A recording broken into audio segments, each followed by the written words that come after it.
Hey everybody, I'm Sean Robinson, and with me as always today is Mr. Carson Grubaugh. How you doing, Carson? Everybody, I'm doing good. How are you doing, Sean? Good. You got some tornado warnings there this week? Yeah, last night we spent 20 minutes in a bunker with the dogs trying to get two 65-pound Labradors down into a storm shelter. Is pretty fun because it's like So this book we're talking about today, useful in a bunker, I think yeah, it's safe yeah. to You, say. you could also put it on top of the bunker to further reinforce the stability of the door. Right. You have So your today, copy to hold up since mine's all lined up to the camera. I do, There and you go. this is called The Puma Blues, and very, very interesting book. And as you can see, very formidable. Carson was using this with a scanning demo that we were doing. He was Yeah, trying to hold I down did. the top of his scanner It was and the giving heaviest thing in the room. exactly right. This is a super dense and a super interesting book. So Carson and I both read this over the past week, and we haven't, sometimes we debrief about these books before we actually start recording, but we haven't really talked about this one at all. We haven't cheated on this one, so I'm very curious to see if our opinions will deviate very much from each other. And there's one page you told me to stick a sticky note on that I'm really wondering if you saw the same thing in the art that I did, or if there's some other thing that you wanted to talk about. Uh, Right. it's So, curious. So, so when is the first time you ever heard of the Puma Blues, Carson? oh shit. I think my awareness of it was in one of these Alan Moore, like, Portrait of an Extraordinary Gentleman, or one of these collections of like biography and short stories of Alan Moore, because of I think it's collected in this too, the short story that he wrote. That was my first awareness of it. And then reading Cerebus, because I was reading it digitally, so I was seeing the back matter. I think I was aware of it there, but Right. this is the first time I've like really read the whole thing. Yeah. Yeah, and readers of Cerebus would been exposed to it both because the Puma Blues was actually originally published by Aardvark Venneheim, Yeah. I believe 1987 to 1988, and the first 20 issues or so. And there was a famous incident, oftentimes referred to as the Puma Blues incident, when Dave, as in Aardvark Venneheim, first started publishing the Cerebus collections. He made High Society only available through mail order, so people would have to buy it directly from him. And this was a huge payday for him, and it was basically justified years and years worth of work for the book that he got this big payday and was able to keep the book going. This was like a completely new business model, certainly from a small press publisher, and paved the way for this current modern, making a trade out of the monthlies format. And the Puma Blues, which Dave was publishing at the time under the banner Aardvark Venneheim One, or Aardvark Venneheim International, was kind of casualty of this fight that he had with Diamond at the time over this. Diamond basically said, well, if you're not going to let us take High Society at the rate we want, we're not going to carry Puma Blues. And Puma Blues was already, as we're going to see, it was a very adventurous book, and was already in a kind of tenuous commercial state. Sales wise, was basically dealt like the death blow by the distributor, saying, we're just not going to take it, then we're going to retaliate against you for this. It's so silly because like they could have said, well, we're not going to sell Cerebus anymore because that's the product that we're having a problem with. But it's like, no, they're making too much money off of that. So Right. we'll just make this like asshole stand and screw over these guys that we're not making much money from. Yeah. Right. And I think, and as we'll talk about in the book, Puma Blues is really the beginning of the careers of both the people who worked on it. Stephen Murphy and Michael Zulli both went on to do lots of different things, but sometimes not under their own names. And so I don't know how aware people are of what this actually paved the way for. But basically, both these guys had not done comics before they did Puma Blues. And so, no, Zulli did. What did he do under a different name? well, no, Michael Zulli ended up working on Sandman under his own name. Okay. Okay. But Yeah. Stephen Murphy, as we'll talk about later today, ended up the most popular stuff that he did, the most commercial stuff he did, was not was not under his own name. But for me, Carson, before we actually start the flip through, the thing I wanted to say about this is getting to actually see everything into the one cover, or almost everything in the one cover. You know, the thing that I was just struck by is how much growth they both have over the course of a 2-year period. It's unbelievable. Yeah.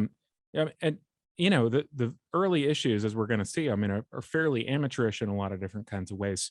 At I least wonder that's the how way much of that is just the shit print too, because in Dave's intro, he talks about seeing the artwork to issue 1 and just being so enamored with how good and how gorgeous it is that it's like, I don't even care if the story sucks.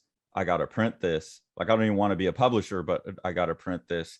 And so I wonder if that's actually the case or not.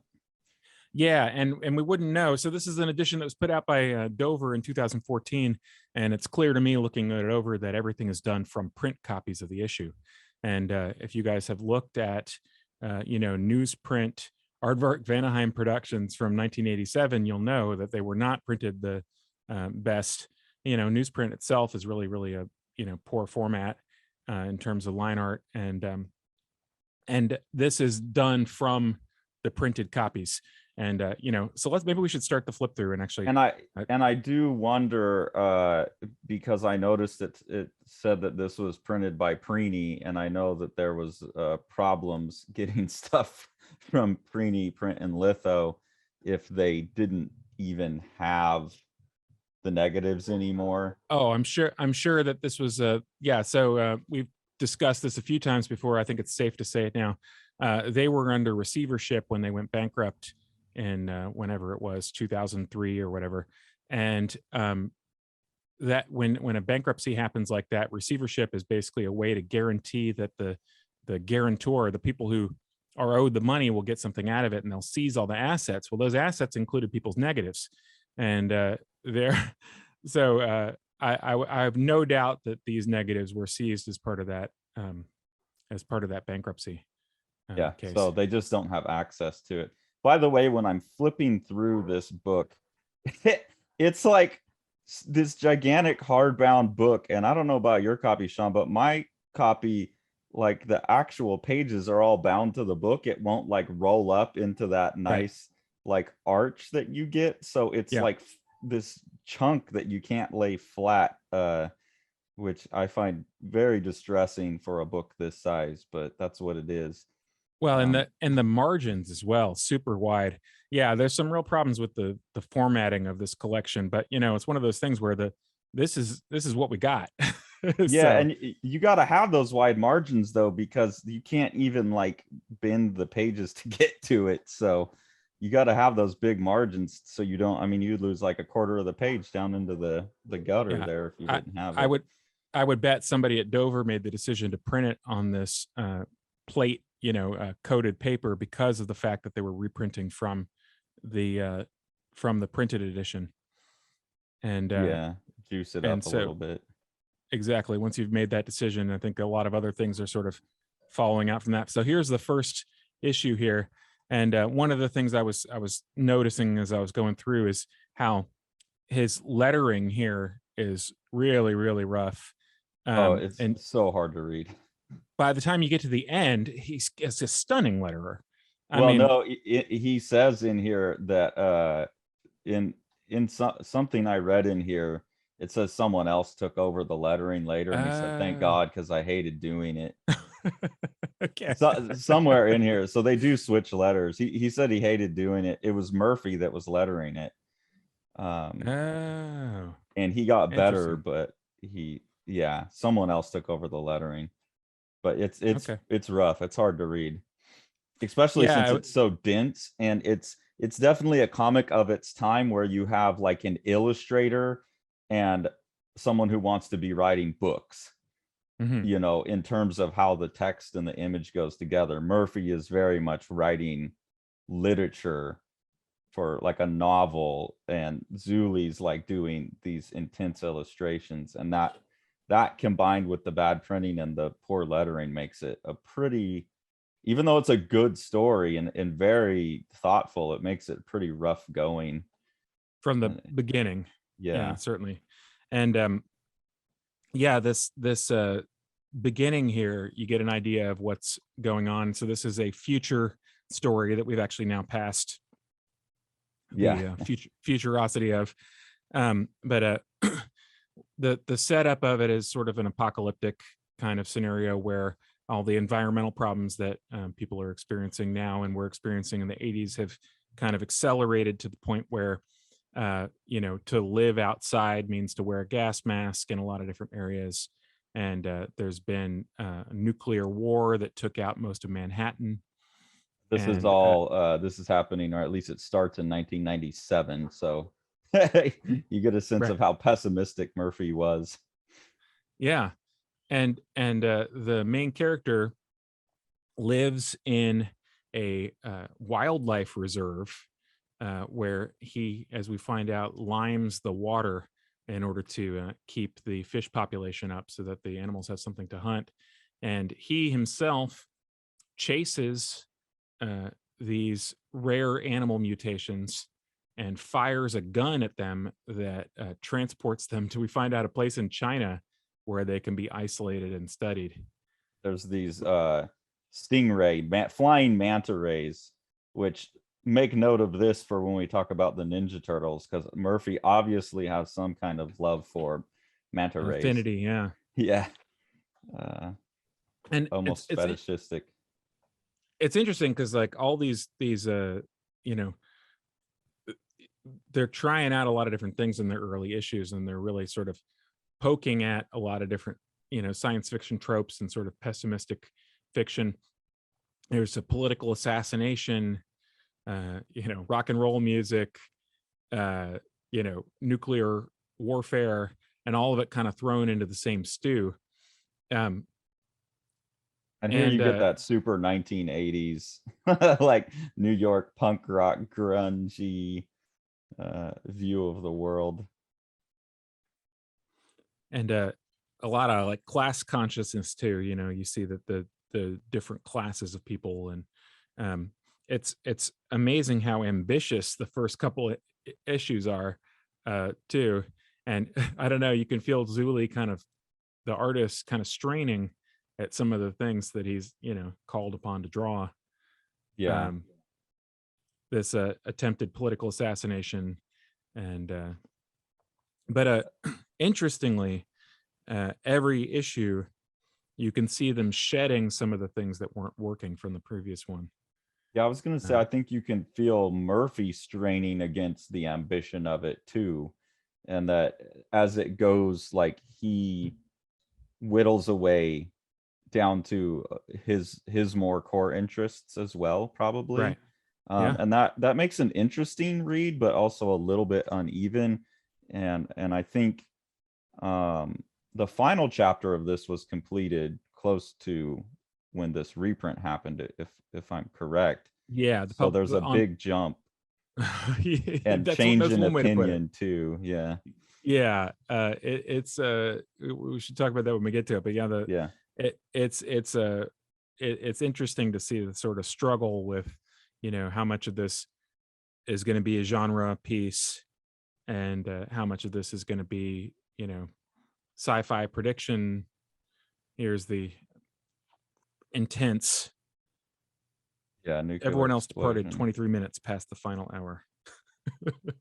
Yeah, and something else that's going on that's important to the story is the character who's liming the water finds some videos that his father made that are really like surrealist kind of video pieces, and then there's some kind of reckoning with his father throughout. So some of these weirder images that you're seeing here are from that as well. I'm sure we'll get to a more concentrated version of that. The one thing that I found particularly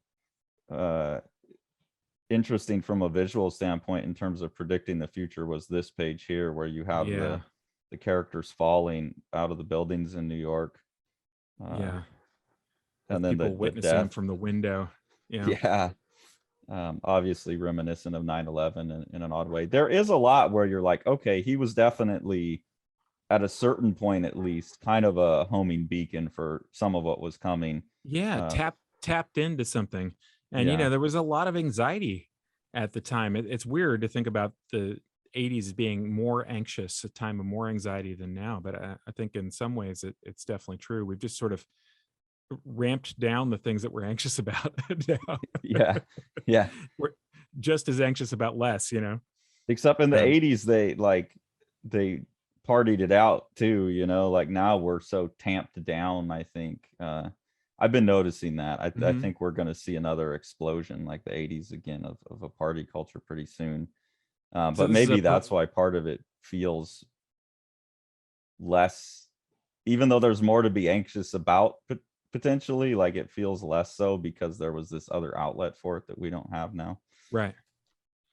Yeah, so this is the other main character is a professor who uh, I'm not clear exactly what his job is, but one of the things that he's taken upon himself to do is sort of patrol the same reserve that the other gentleman is working, and looks for poachers, and studies the wildlife there. And he's got this student that he's having a relationship with, and they speak faux Spanish in bed, and they, And he they describes a manta ray, those large, flat-bodied fish, black on top, white underneath, has a long, thin tail, a big mouth, looks like it has fleshy horns.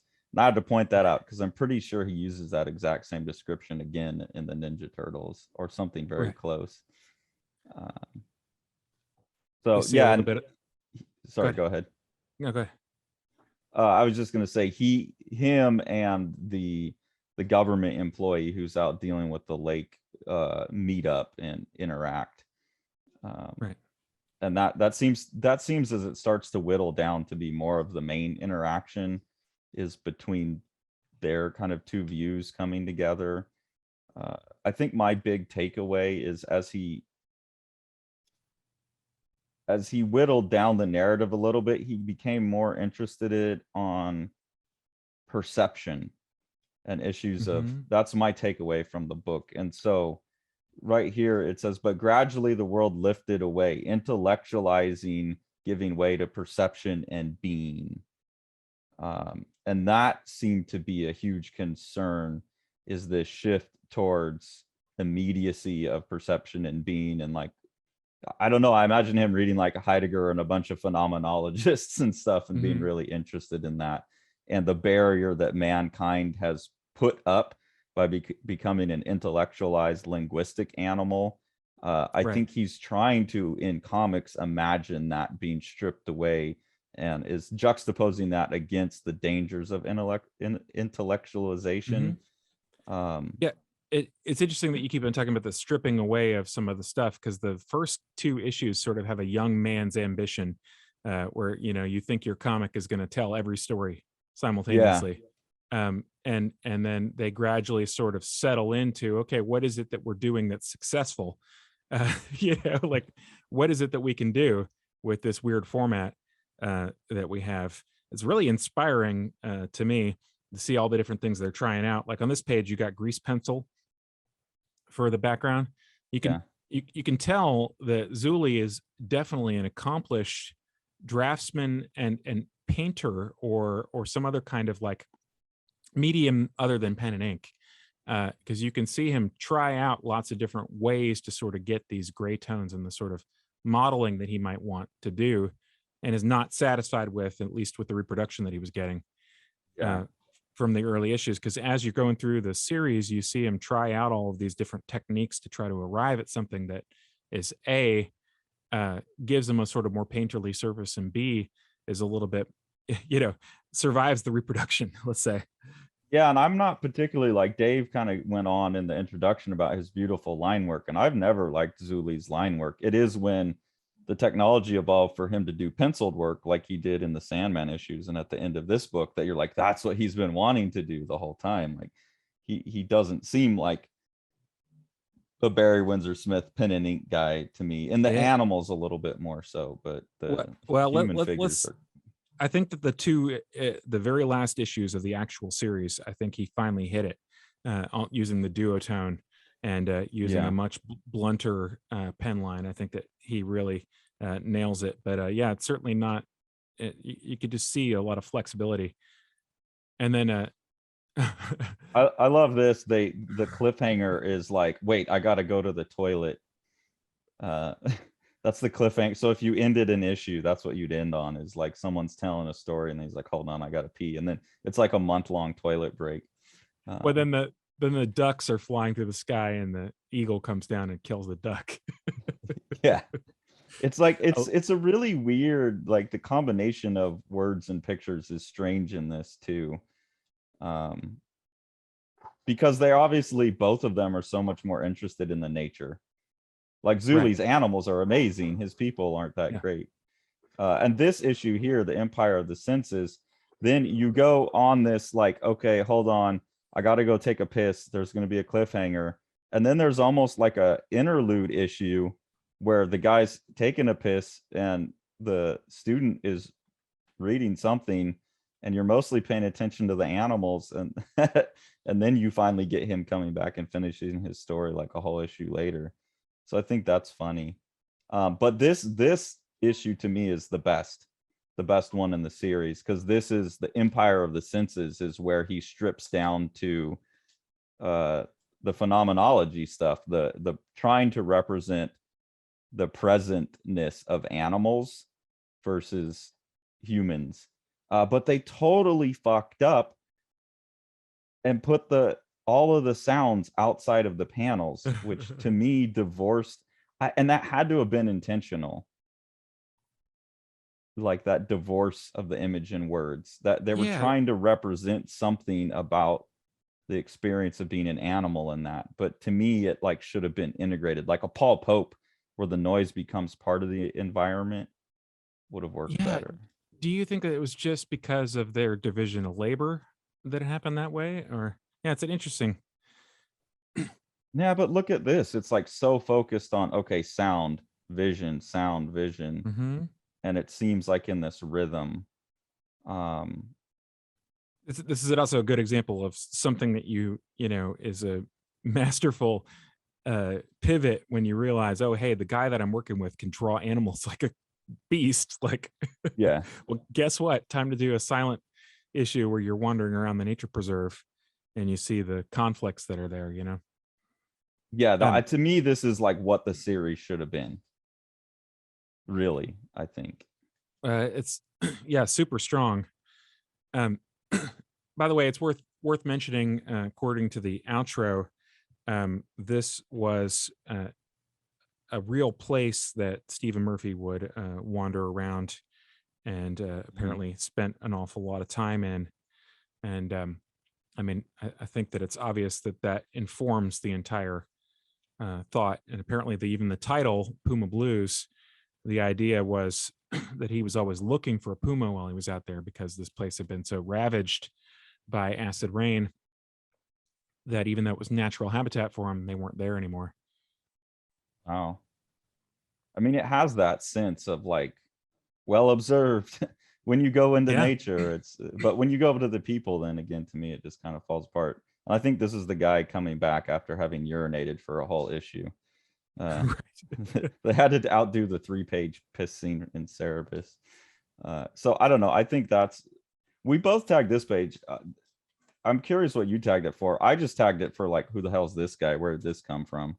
Oh, I thought it was amazing. Yeah, this is the robot butler that is the driver for the rich woman that we see earlier, who memorably stops at the side of the road so she can pick a flower and leaves a Pepsi can on the ground. So this robot butler is wandering around, uh, replaying their conversation that they're having and imitating all of the animals that he sees. Oh, that's what the, okay. I didn't catch what the dialogue was. I was just like, well, this is a strange character dancing out in the okay, what's he rambling on about? But I Yeah, they've think like some of that, the it is just because of the lettering and stuff. It I wander, in my Yeah. reading of this, and it made it difficult. Yeah, so this is the robot Butler. Presumably they've stopped their car at the side of the road, and he's just in the preserve, and so the dialogue here is being relayed by him, and he could just spit it back out or whatever. But he's imitating each of the animals. I just thought that was really, you get an idea of how good Zulli is going to be eventually. And It's also like, the play, the formal play that they were doing with how to tell a story, divorcing the text from what was actually going on like that is yep, an interesting. yeah, not dissimilar to the some of the distancing, and also I don't know, the different routines that for instance Dave used in High Society to kind Yeah, of compress some of the narrative a little bit. It's an interesting technique to have two parallel tracks like that. this is one So you wanted to look at. yeah, this is one of the first pages that we really get to see. We get some hint as to what's happening to the animals that are transmuted from the one location to another. And this is sort of the big boss of the Chinese wing of the project. And you can see that she's got like a baby manta ray in her fish tank. Well, also, like, they're this strange new evolution of the species that, like, because this is the manta ray, they fly, and you see it hanging Right. upside down like a bat, and you kind of get the sense that the government's interested in what's been causing the mutation, but that seems to be like an unspoken kind of through line about what's going on, that there's some experiments that's never really totally explained, or at least in my inability to stay totally locked in, I didn't catch on exactly what was going on. But I think there's some of that. I don't think it's purely just for her tank, but maybe. No. I think you're right. But she's just domesticated this new, wild thing. And the flying manta ray itself with the devil horns is an interesting symbol in the series, because we presume that it's essentially like a radioactive adaptation. There's like a sport, it's a mutation that has actually been successful somehow. And so in one way you could see it as an inspiring kind of symbol, um, in the sense that life of some sort is going to continue even in this horrible surrounding. But in another way, it's like all of the humans should be afraid of this thing, you know? Yeah, Uh, and I think he would have been wise to remember that first potential for his symbol by the time he gets to the end of the book. I think mm, that understanding that it will continue to evolve goes away as he gets older. I don't know. We'll yeah. see when we get there.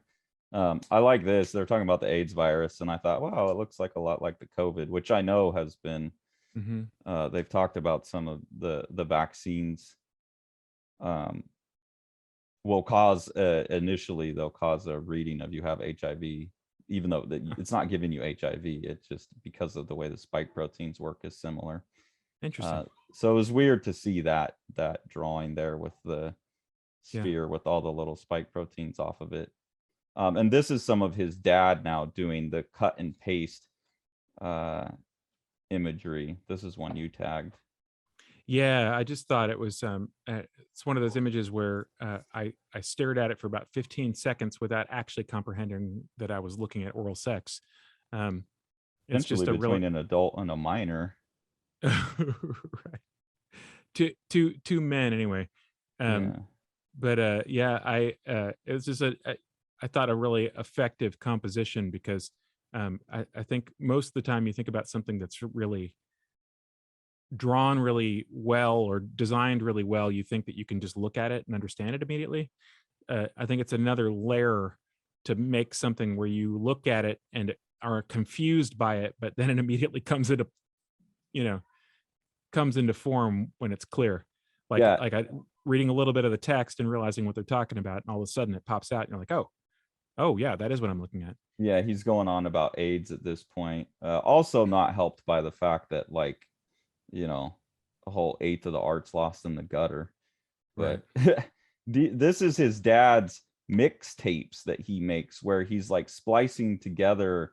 His dad's going on these long kind of paranoid political rants about aliens and government conspiracies, and I mean that all feels like really X-Files, pre-X-Files, which is kind of cool. And I love this idea. We've talked about remediation before, so like this idea of remix culture, but in the 80s talking about it, and then being aware enough that eventually we're going to be able to apply this to video in a way that would have been much more difficult back then, with actually having to like cut film and stuff. You know, you would be having music being remixed at that point. But I just found this like such an interesting idea, because his concern seems so much about language and perception to me, at least throughout the thing. Like he's showing what I think is the next, I call it the next membrane of consciousness that we're going to have to either get through or bounce up against, which is like a corporate consciousness. And this is like a way of trying to think across multiple people's expressions and putting them together in one statement. That's what remix seems to do to me. So he seems really bouncing up against that. I don't know how intentionally or how much of this is just like he really had these couple of years of downloading some shit out of the ether, but yeah, it's interesting the way that you talk about remix. I mean, the way that he spins all of the religious paranoia, environmentalism, and then the alien culture stuff, and just takes it and puts it all in the same pot. You get for some really interesting friction. And yeah, like you said, a lot of it's done through the vehicle of the main character's father, and sort of recounting his experiences, and you know, his like video diaries or whatever you want to call it. And then it's sort of also mashed up with his son, who is being recorded as part of this process where he's out in the woods all the time with these creatures. His son is also has video calls with his mom where they recount the father, and all these things are sort of spliced together, like right next to each other. It's pretty obvious to me that there's a autobiographical component where he lost his father at a young age, or he had a strained relationship with his father. That seems pretty apparent to me throughout these videos. I mean, because of the intensity of the yeah, and somewhere, I don't know, I actually read this a few weeks ago. Okay. We started talking about this, so it's been a few weeks since I've read it, but I'm pretty sure in all of the writing at the end, his talking about his relationship with his father just gets way more journalistic. You know, it's like diaristic, I guess, and it feels way more personal. It doesn't feel like the character anymore. So I don't know.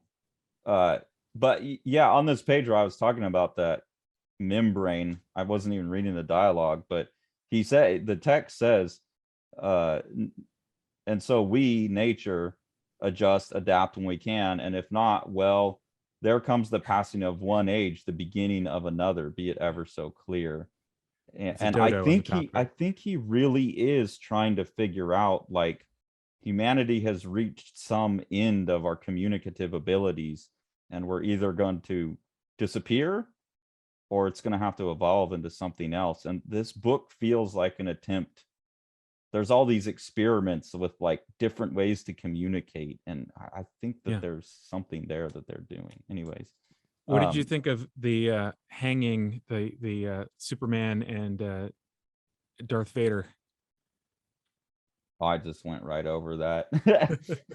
I was way more interested in right here. It says rebellion is where faith begins. Right. I thought that was a good line. But yeah. that this is a super loaded image on the left there. It's quite an extraordinary I didn't even realize that was Darth Vader. I wasn't paying that much attention to that, honestly.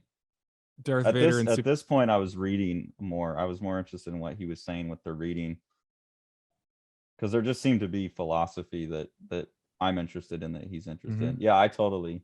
What is it saying here? It has hovered on the edge of my awareness ever since, like a virus. Our culture affirms that I'm not alone in my affliction, and thus I'm torn, not knowing where to apply my faith outside myself. Oh, so he's just like hanging, like in the collapse of meaning, or we're gonna have to kill our icons, right? Right. Okay, yeah. Oh There's yeah, and the there's the Darth Vader Vader mask. mask. Maybe I understood that when I read. Like I said, it's been 3 or Yeah. 4 weeks. I don't know. Whenever we first mentioned reading this, and I ordered it and I got it. Yeah. So I really think in this middle section, like a few issues in, issue 5 or 6, he really starts to push against something interesting. Here's another really good instance of that. He's talking about there's a whole sequence where this guy's trying to like creep around, and he's talking about how to be like a ninja, breathe slowly, savor every essence, every breath, touch not. And it's like how to make oneself invisible, basically. And like he goes through this whole sequence of making himself invisible, and he effectively makes himself invisible to a rollerblader. Invisibility is in the eye of the beholder. And then he realizes the whole time that he's been involved in this, a cat outdoes him. And I thought, that's another one of these, like, it's, to me, I don't know, Sean, if you've ever read Heidegger, but I think he was reading Heidegger. No, I'm sure I have for a philosophy class and just haven't retained enough to to recognize the references. But it, you know, it is a very interesting. We talked about it being heavy. You know, he's just pulling from so many different places. So, like you said, we're like 6 issues in. I mean, it's been a science fiction, dystopian science fiction comic. It's been kind of diaristic. It's been like heavily philosophical. You've got like a nature, silent nature comic in the middle, and then we've got some sex scenes. Yeah, and like I said, I think it becomes less of a story and more of an ongoing experiment in different modes of communication and different ways, like trying to represent different ways of seeing and thinking. Right. I don't know. I mean, there is a story there, but it doesn't seem to matter. Well, certainly, yeah, my enjoyment of it is less about the story and more about the sort of uniqueness of some of the presentation and some of the thoughts that are really interesting. And the thoughts coincide with the presentation. Right. Like, which is what to me makes a really interesting philosophical, like a really good modern philosopher. The way they write will back up what they say. The style that they take on will conjoin with their thoughts, and this seems like it's on the verge of that. Somewhere in all of this text here, he says something about genetically more susceptible to experience, which is another one of those pushing against membranes. You know, more makes it through the membrane, and that really resonated with me because, as I've said multiple times on here, I would have been diagnosed as on the autism spectrum when I was younger. For sure. And coming with that is typically a really oversensitivity to external stimulation that most people would, you know, noise and stuff that normally most people would background. I have a real strong inability to do that, and that's pretty typical among people on the autism spectrum. And so that really struck me as well, that like your membranes are more porous, or that even if it's making it through most membranes, like your brain is structured in a way that it won't background noise as much, and it can Right. become overwhelming. And they talk about it in the book in relationship to schizophrenia too, right? Like there's a little bit of probing of the mental health of both the main character and his father. Yeah. And yeah, you know, once again, somebody who's watched every single video that we've done will know that we've discussed a little bit about schizophrenia in the past and sort of the relationship to the artist, and frankly to, you know, overlap in some of the autism aspects as well. Well, did we talk about that in an episode? The student that told me about there's 2 ways to go on the spectrum. The like over connectivity of the brain would be the schizophrenic, and then kind of on my side of it would be the under connectivity and the localization. Right. Yeah, and they both tend to come with like more raw input that's not being filtered out. Right. And then yeah, with the schizophrenic, then the answer to that is like what his dad's doing is you've got more coming connected. in. Right. Yeah, but you're still a human, so you're gonna try and make meaning out of it. You're gonna try and get semantic content out of it, because that's what we're semantic content machines. And that's what he's pushing against in the book, is like, that's where we've evolutionarily potentially gone wrong. The animals aren't doing that. Right. To their benefit. Yeah, they're not sitting making YouTube videos talking about someone else's comic book trying to interpret it. Like they're just out in nature, just being, you know. Yeah, and you could see his struggle with that. So on the one hand, he, this is what he does, is he's observing these creatures, ostensibly to be looking for the sports and capture them. On the other hand, when he's inside his cabin, he watches the nuclear blast over and over again, which is, I mean, man, that is a dire image. Not just the nuclear blast, but having a VHS cassette of the nuclear blast and watching it on repeat. But here's where his art starts to, his nature art really takes off, I think. And the reproduction through some of these later ones is a little bit better. This is where you start getting that, it's that duotone paper, right? Yeah, he doesn't start with the duotone. He starts with a wash. And so we're seeing it filtered through, the half toning that was done originally. And like I said, I think this is all done from the print copies. So it's wash at first, with everything half toned, but then towards the end we get the duotone. But yeah, so like as soon as we hit the wash areas, even though the reproduction is not very good, you really see that's what he was looking for this whole time, is some way to represent these halftone. But I think you get the duotone because he's saying, oh shit, now they're half toning all my lines too. And exactly. He does make pretty fine lines. And so it's like, that didn't work either. Right. Damn it. Yeah. And you think about it, like they hadn't made any comics, we're talking about like the first 2 years worth of effort. And it's I don't know, I found it really inspirational to see the trajectory through the entire thing and really see the development. Some of the line work just looks abysmal through this area here. The reproduction. Yeah, the reproduction. Yeah, not the line work itself, but the reproduction. Yeah. Yeah, that since they were printed originally on newsprint, they had to use a really, really loose screen. Yeah. Yeah, this sequence right here, you get sort of I liked the push in of the characters coming in up towards us. And you can tell, like, yeah, this is that painterly stuff that he wanted to do that you're talking about. Right. He's finally reaching something, and the line work itself, now that he's not trying to he's not trying to give himself halftones with the line, he gets a lot more calligraphic with a little bit of whatever tool he's using. This is when his art really starts to remind me of Barry Windsor Smith. And I think one of the things that Dave as a publisher might have responded to is like, here's this guy who's got these aspects of the person that I was inspired by. I could see that as being additionally appealing. Oh, that's pretty much what he says in the intro, is like, oh, here's another Barry Windsor Smith devotee, and I see where he's going with it, and I want to give him the venue to grow. Right. And that's exactly what happened. Which is, fantastic. And you can imagine it took these guys, I mean, hundreds of pages to get there. What do you do without a venue like that? Like, how does somebody think that they're going to debut? It's a tough row to hoe to do something like cartooning that's so labor intensive, and to know that it's going to take you at the minimum 500 pages to hit your stride. Yeah, we're at page 342. And that could happen within a couple of years if that's all you're doing. But if it's what you're doing at night, right after a job, like, that's going to take 10 years or something.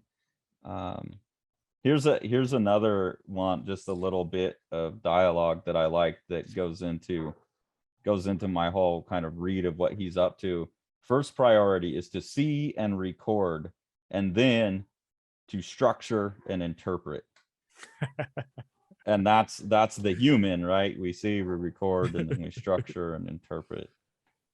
So there's those things that he puts into dialogue really well that just nail home. And this whole sequence here where they're videotaping these manta rays, it is such a striking image. And that's what I remember from my first exposure with the Alan Moore thing, was just these manta rays flying around.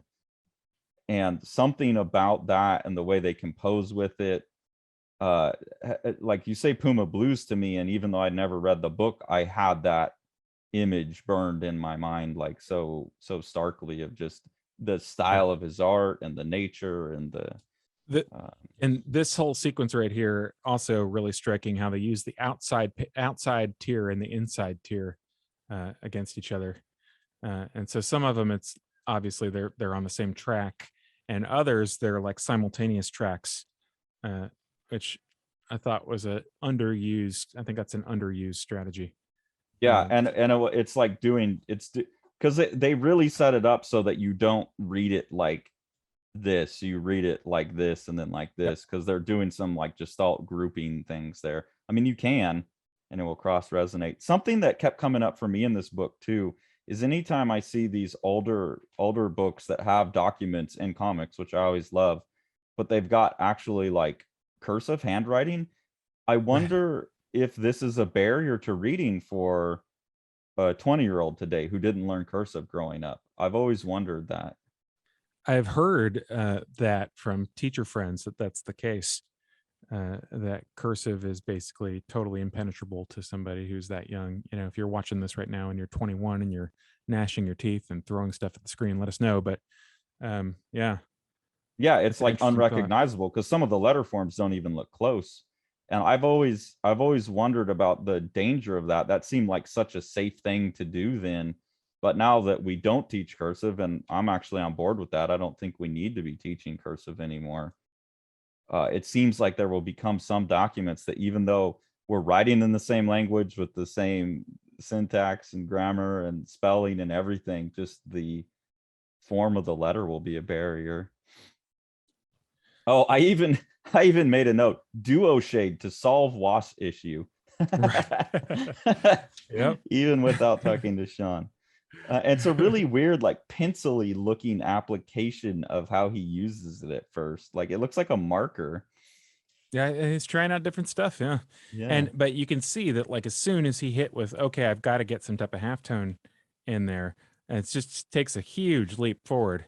And you know, if you're inking with solely line art and no shading at all, that's gradation at all, it can be really hard. It's a weird thing to like divide your brain like that. Okay, now I'm shading, and now I'm making contour lines.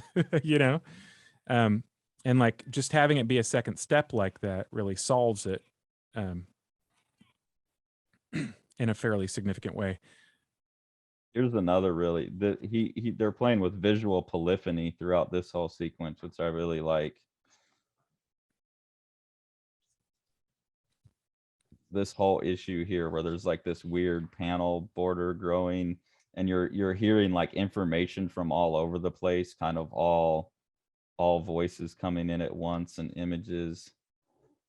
And this is, Advertising. yeah, and I've made a note. This is funny because I don't even remember making some of these notes, but I said thin boundaries or thin membranes, which would be close to schizophrenia or synesthesia. Right. uh, Very interesting. Yeah, we have a this owl and a man, and they're trading positions gradually across several panels. So the man is gradually becoming the owl and vice versa. It's and just grotesque. visually, and the way there's just all these mixed up images and all of these mixed up texts that come from different sources, it does kind of represent the feeling I get sometime of there's just too much input coming in, and it's like, okay, I just need to disappear for a while. Like that inability to turn all of the signal or all the noise into a legit signal. It's just noise. So it's, yeah, there's a lot of really sophisticated tricks going on in here.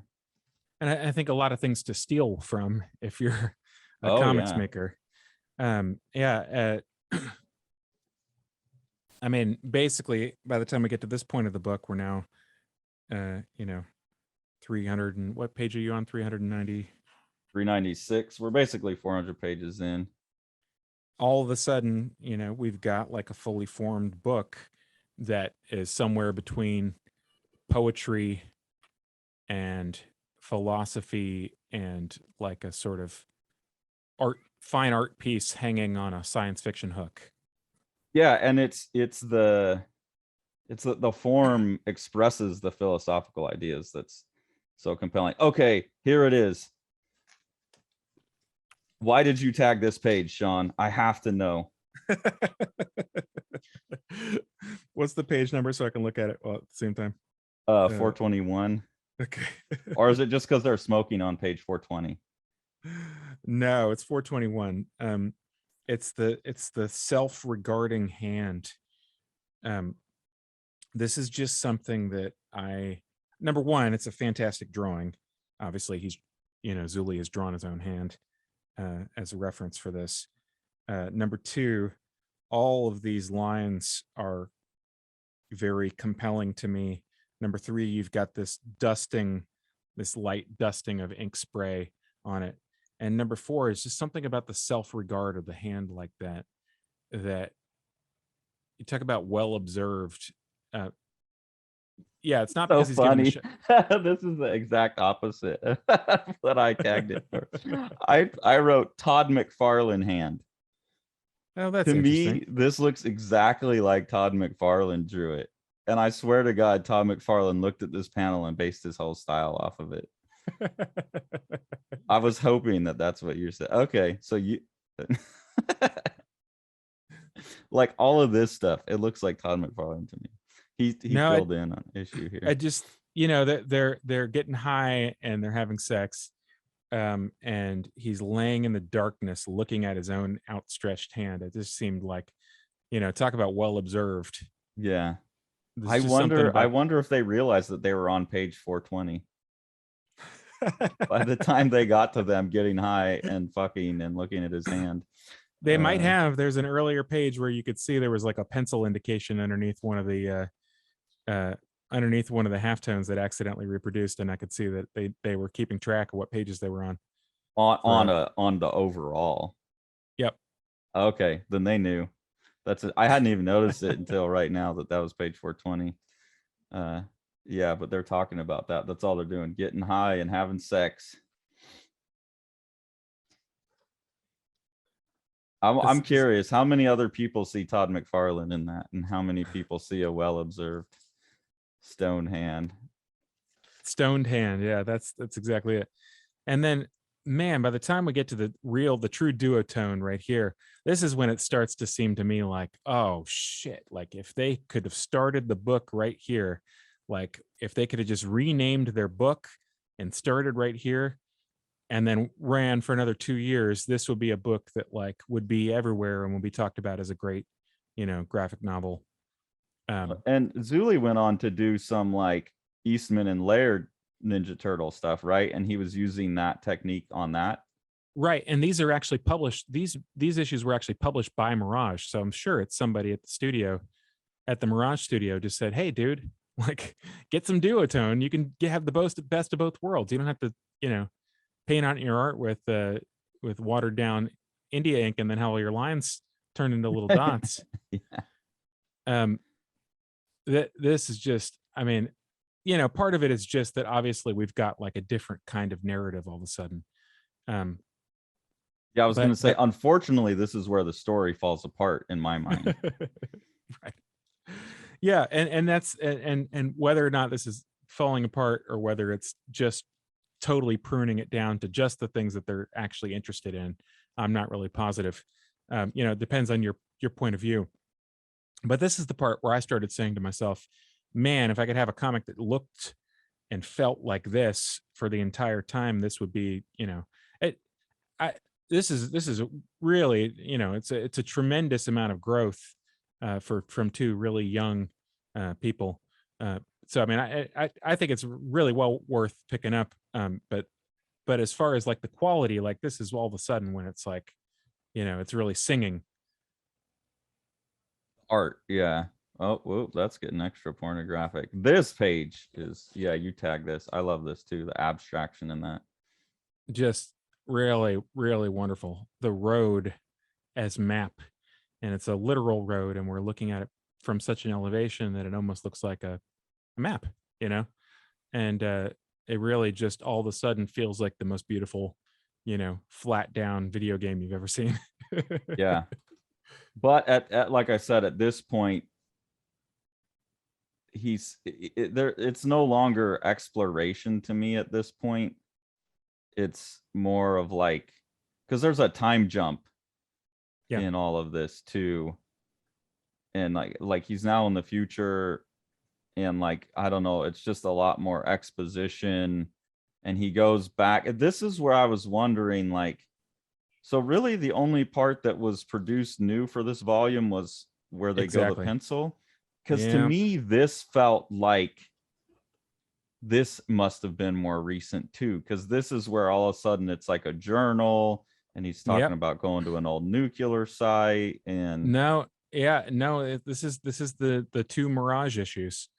So they were published right after it was dropped, and it is quite amazing the leap they made with, almost no time between them. But yeah, these issues, I don't know if they knew that they were wrapping things up or what, but these issues are actually based, I guess, fairly directly on a trip that Murphy took to the nuclear site. And something about the abstraction of the top panel and the bottom panel there, Carson, really spoke to me. And just these things, like they're human things, but they're abandoned, and it's talking about this test site. They built these buildings to basically see what was going to happen when we drop bombs near buildings. And so you have like this sort of mockery of humanity, where it's like a structure that humans are supposed to live in, but it's not really the structure. It's like a stand-in for them. And then the reflection on the other page there, you just see what he benefited from the duotone so much. Because imagine trying to cut those shapes in directly with screen tone, and it just would be impractical. Instead, he can paint this really exciting shape with a few strokes. And for people who don't know what duotone is, it's a weird paper that has like these patterns embedded in it, and you paint over it with a chemical, and there's chemical A and chemical B, and like A will activate the lighter version and B will activate the darker version of the chemical. The chemical will activate the darker lines or lighter lines.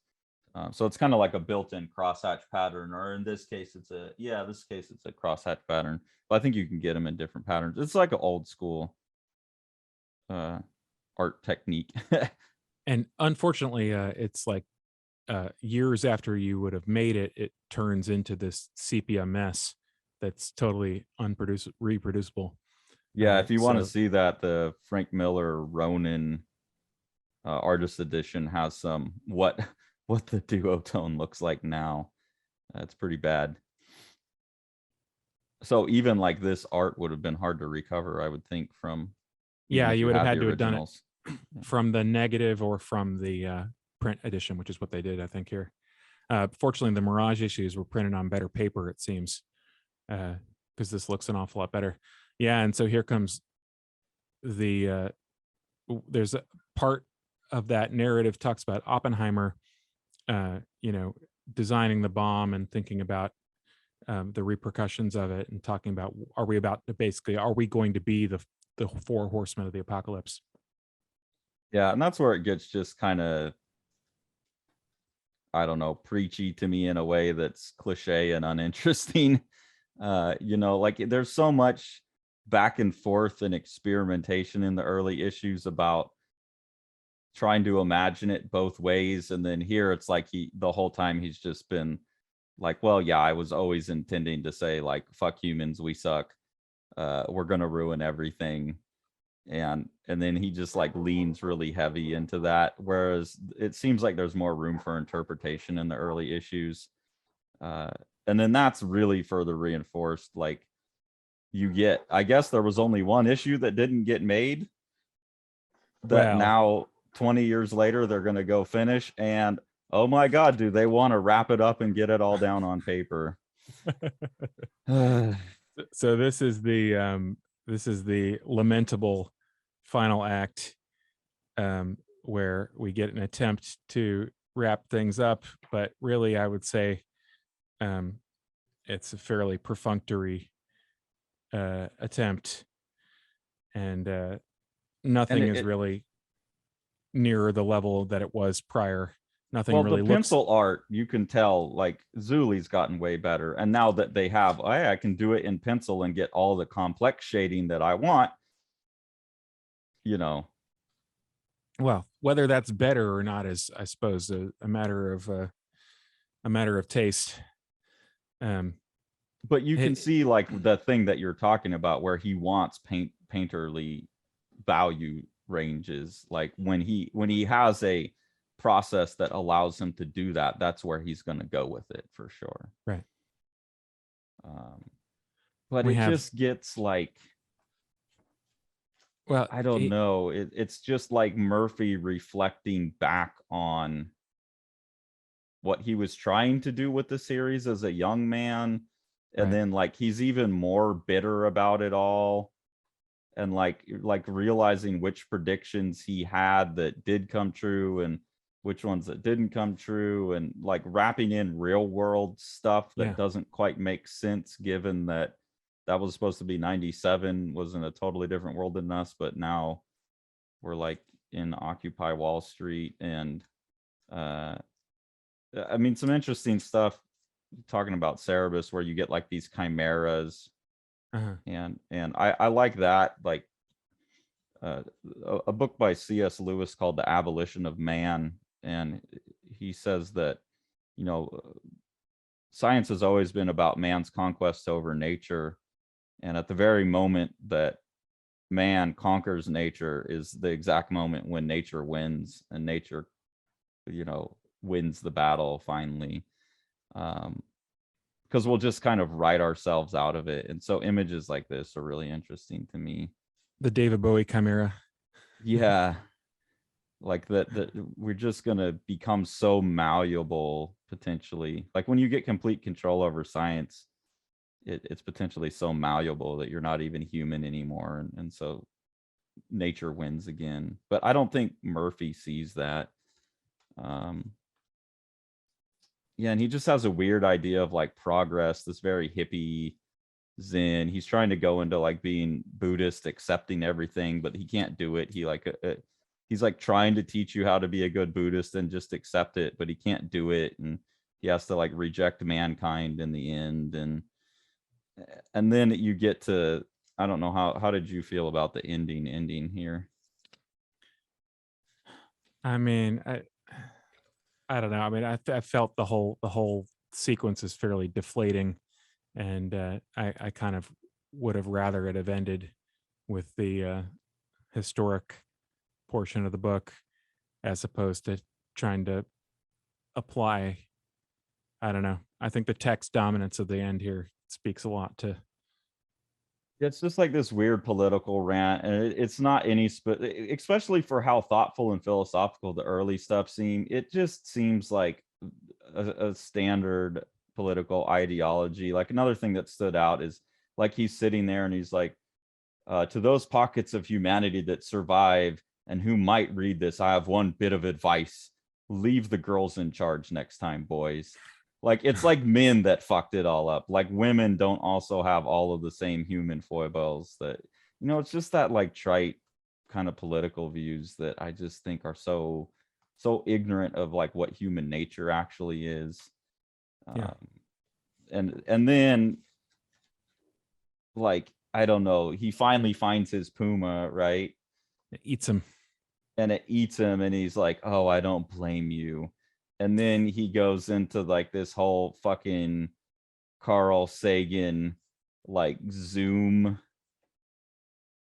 of like, let's zoom out from the planet and we'll get an alien spaceship, and that's just part of a galaxy, and that galaxy is like happening in the eye of the 2001 Space Odyssey, baby. And it's like, oh man, it's so cliche. I was really, yeah, disappointing that's where someone who was so thoughtful early on, like 20 years later, that the world has beat them down into someone who's so experimental with their symbols and so thoughtful about symbol and language and all of that, that the world has beat them down into these cliches was a real, I don't know, I just feel Yeah. bad for him. Well, it's interesting because if you think about it, like like you were saying, it's so ahead of its time from a media standpoint, from the beginning, at the beginning, and then seems kind of like so of its time or behind its time in the coda.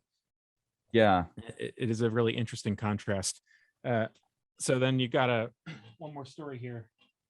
this is This the was Alan from, Moore. yeah, written by Alan Moore, and Zulli penciled it, but then the inking was by Stephen Bissett, and Stephen notes in his outro that he had trouble inking it, and ended up flipping the pages upside down to ink it because they were different handed from each other.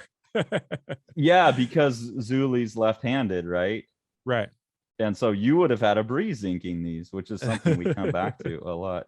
Also, typical Alan Moore, it's basically just a rape scene in nature, right? Like they just like they grab on and they're like mating with this dive bomb to the water, hoping that the male finishes in time that they can break off and not die. My cock leapt with her lashing tail as if attached by fishing line. Yeah, it's just I remember reading this, like I said, that I was first exposed to it in that Alan Moore book, and the imagery is what stuck with me.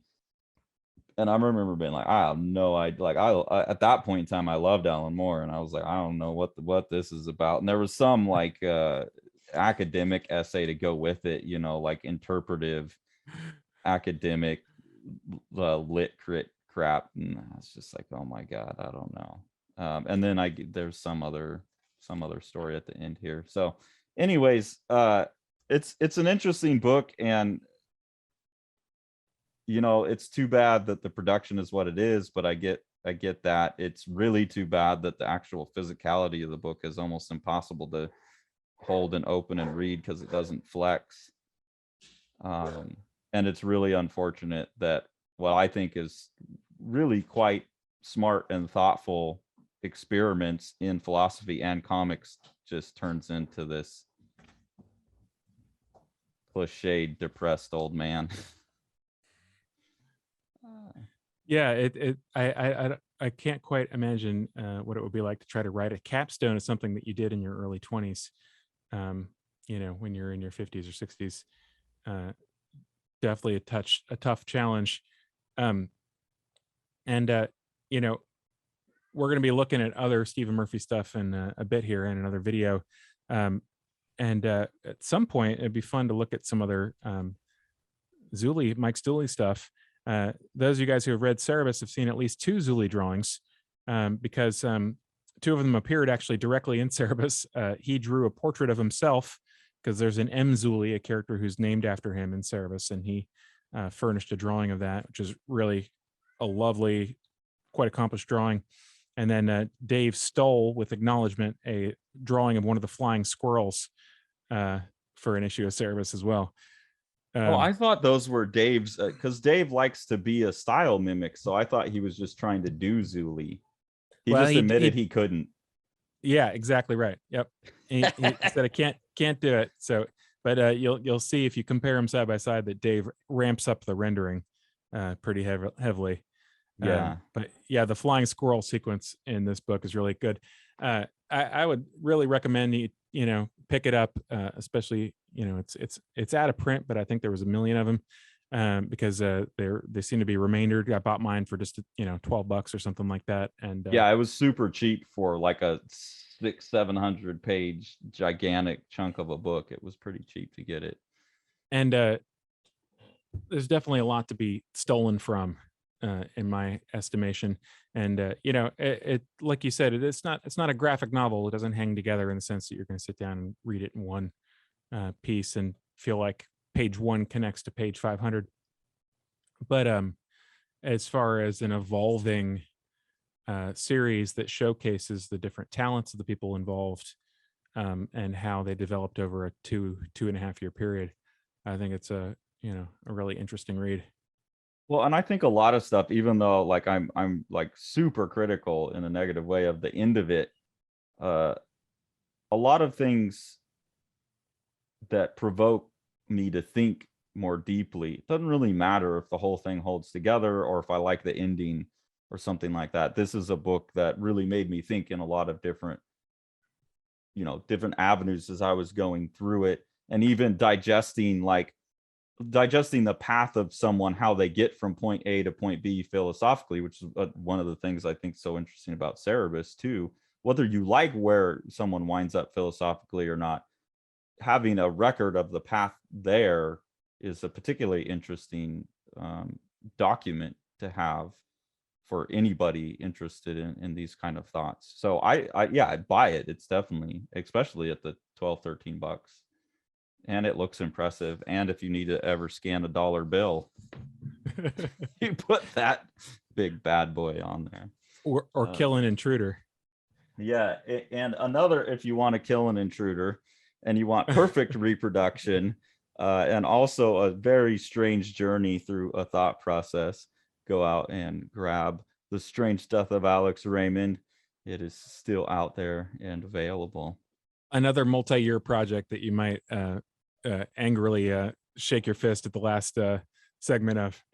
yeah, but again, I hope because I got stuck with the last segment of it. I hope that it's thought provoking all along the way. Mm-hmm. So yeah, now we're gonna go do a second Stephen Murphy video, which is way less heavy and way more fun. And actually, I didn't know that, but Stephen Murphy, Sean, you told me, you made me aware of this. Stephen Murphy is the reason I'm an artist at all. He's the reason that I got into comics. So we're going to go look at those comics that Stephen Murphy wrote that made me who I am. All right, let's do it. And thanks for watching, guys. Subscribe. Let us know what you think. If you've got a copy of Puma Blues, let us know. Did Todd McFarlane draw that hand? And did Murphy read Martin Heidegger's Being in Time? Later. Bye. You want to see all these books? Smash that subscribe button and the like button and the bell, and then you get them.